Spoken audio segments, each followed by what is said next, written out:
In this video, we're going to apply the Bible GPS method on Ruth chapter 2, verses 1 to 13. And we know that the Bible GPS method comprises of three major processes. It is the process of understanding, application, and communication. Now, in the first process, that is understanding, we go through the acronym of START, and that takes us to the message to the original receiver. So let us apply the first process on chapter 2 of Ruth, verses 1 to 13. Now we know that the S of START stands for the situation. Now one can ask, but what was the situation of this passage? Many times you get the background of a passage in the passage itself. We know that in chapter 1, they went, that is Naomi and her family, they went to live in Moab because there was famine in Israel. And then unfortunately in this foreign country in Moab, her husband and two sons pass away and she was alone. And then her daughter-in-law Ruth said, I will go back with you to your family. And so that is kind of the background. And we know the bigger background is that the story of Ruth happens during the time of the Judges. And that was a very dark time in the history of Israel. Then the T's, the type of literature, we need to know what kind of literature we are dealing with, because you cannot read a narrative like poetry or like the last book of the Bible, which has a lot of symbolism. We call it the apocalyptic literature. And we know that the book of Ruth is a narrative. And that takes us to our A of START, the analysis of the passage. Now the question is, how do we analyze a narrative? Now, it is not that difficult how to analyze a narrative. So when we go to the A of START, the analysis of the passage, this is where we go and read the passage. We know the situation, we know the type of literature, it's a narrative. Now we're going to analyze it.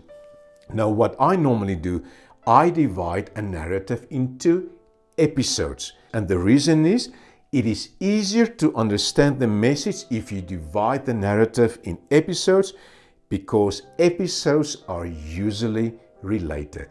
Now episodes are the smallest unit of a narrative, and they are almost always related. So it's always good to divide it into an episode. We know that an episode is a chain of events that are related, having the same location, time, and major participants or major characters. So we have an outline there of Ruth. It is all the episodes of Ruth. And Ruth chapter 2 verses 1 to 13 is an episode within the narrative of the book.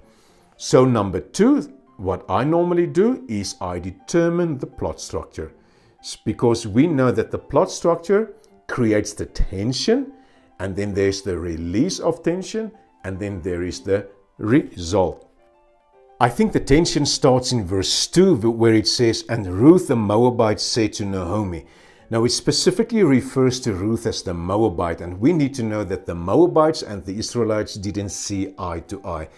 Because when they went through the desert following the Exodus in Egypt, and as they conquered the promised land, the Moabites did not make it very easy for the Israelites. So there was a kind of racism there. So the question is, will Moab be chased away from this land because they needed some food? And the custom was that you can go in the lands and pick up the leftovers. So will she be chased away because she's a Moabite? So immediately, if you understand the cultural background, you will realize for a Moabite to be on the land of an Israelite could have been a difficult situation.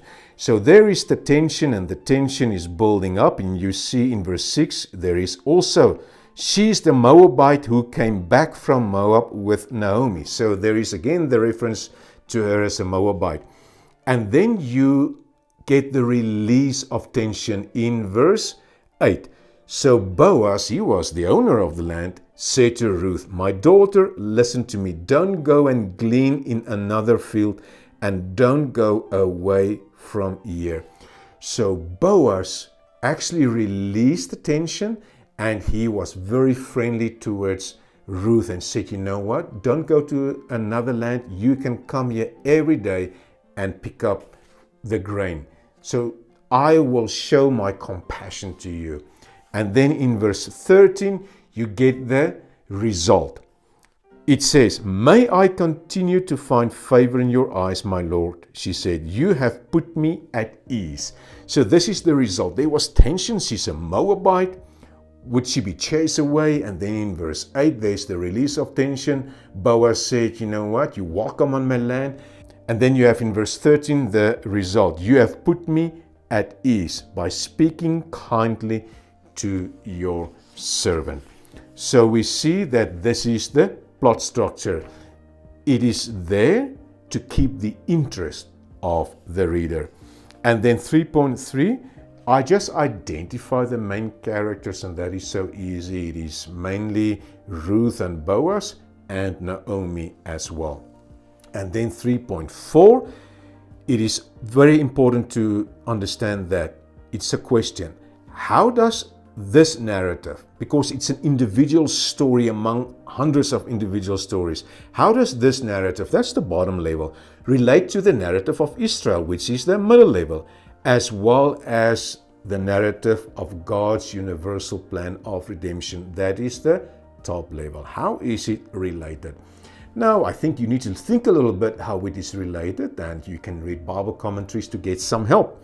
But I wrote it there for us. Ruth's loyalty to Naomi and faith in God, that's the bottom level, was in stark contrast to Israel's disloyalty to God. That's the middle level. Because this happens during the time of the judges, and it was a tough time for the Israelites. They continued to sin. They didn't listen. It was really a dark time. But her life was in stark contrast to the disloyalty of God's people. Now, in spite of the initiatives of the people in this narrative, it was God who was working behind the scenes and made Ruth and her child Obed, and that is in chapter 4, part of the ancestors of Jesus. That is the top level. Just amazing that the Moabites, and that is also very important to know, when you read Deuteronomy 23 verse 3, it says that no Moabite and Ammonite could become part of the temple. They were not welcome there because it was racism. They did not like them. And Moab and Ammon were the sons born from Lot's sexual intercourse with his two daughters, because they made him drunk, and Lot was the nephew of Abram. So they made him drunk, they slept with him, and Moab and Ammon were born.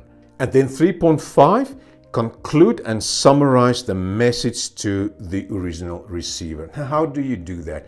I know it's not always easy. As I have said, the message of a narrative is not explicit, it is implied. So when you read the story, you will realize that you need to be like Ruth and Naomi. You need to get out of your comfort zone and take the initiative when you are in a crisis. You cannot just be a victim and feel sorry for yourself. They were in a crisis, but they took the initiative, they got out of their comfort zone, and they were doing something to improve their life.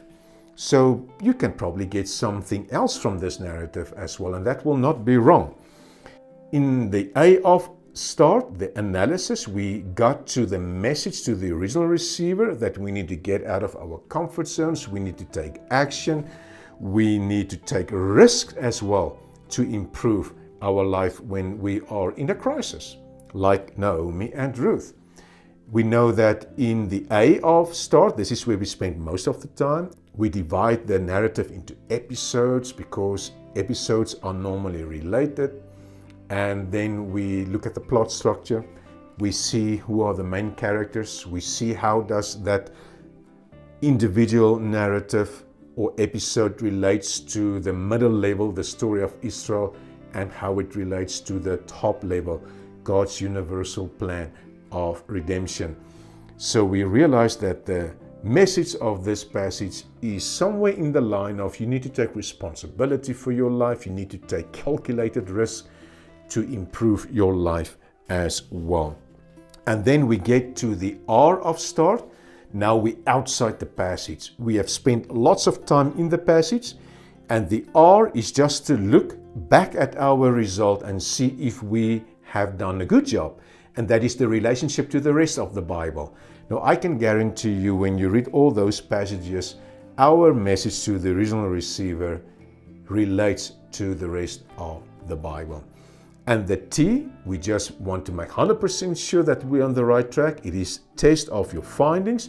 This is where you read Bible commentaries and study Bibles, because many clever people have wrestled with this same passage, and it is good to see how they have interpreted.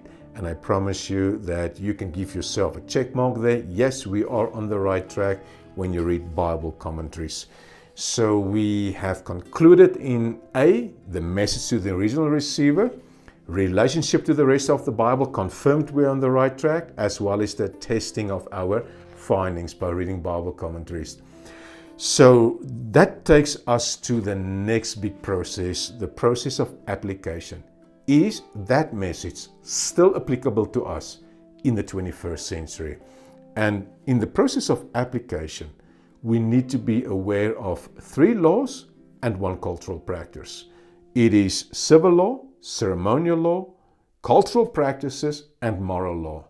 Only the moral laws are applicable to us in the 21st century, because it's about universal guidelines telling us how to live. Now, is this message that we need to take responsibility for our life, is that a civil law? No, it's got nothing to do with civil law or bylaws. Is that a ceremonial law that we need to sacrifice animals? No, it's got nothing to do with that. Is that a cultural practice, how to greet one another? No, it's nothing like that. It is a moral law in all the cultures of all time. It is good to take responsibility for your life and not to feel that you are a victim. So indeed, this is a moral law, and since it's a moral law, it is applicable. And that takes us to the process of communication, where we use creative ways how to communicate this message, this moral law.